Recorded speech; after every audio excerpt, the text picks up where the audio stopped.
কি করছিস তুই? ঘুম থেকে উঠে বসে আছিস? এই চিনি বেগুন, মা নেয়নি বেগুন? এই চিনি, চিনি, এ বেগুন মাম্মা, মা নেয়নি?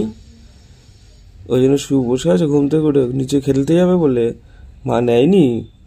এই যে হোদলা বসে আছে দেখো, ঘুম থেকে উঠলে হোদলা বসে আছে আমাদের, বেগুন হোদলা, চিনি বেগুন, চিনি বেগুন, হোদলা বেগুন, মা নেয়নি। নিচে যাবে আমার সাথে খেলতে। হোদলা বেগুন, আমাদের হোদলা বেগুন, আমাদের হোদলা বেগুন তো, হোদলা বেগুন মাম্মা। এই তো সকালবেলা ঘুম থেকে উঠে এরকম কম্বলের পাশে বসে থাকে, কখন আমি আর মা উঠবো, কেউ একটা নিচে নিয়ে যাব, ঘুরতে যাবেন ম্যাডাম আশেপাশে। এখন আবার নতুন বাইরে যাওয়া শিখেছে, বাইরে গিয়ে ঘুরে বেড়াবে, বাড়ির চারপাশে দৌড়ে বেড়াবে। বড় হচ্ছে তো হোদলা বেগুন, এখন দৌড়াদৌড়ি করে বেড়াচ্ছে আমাদের। ঠিক আছে হোদলা, চলো গুড মর্নিং, টাটা।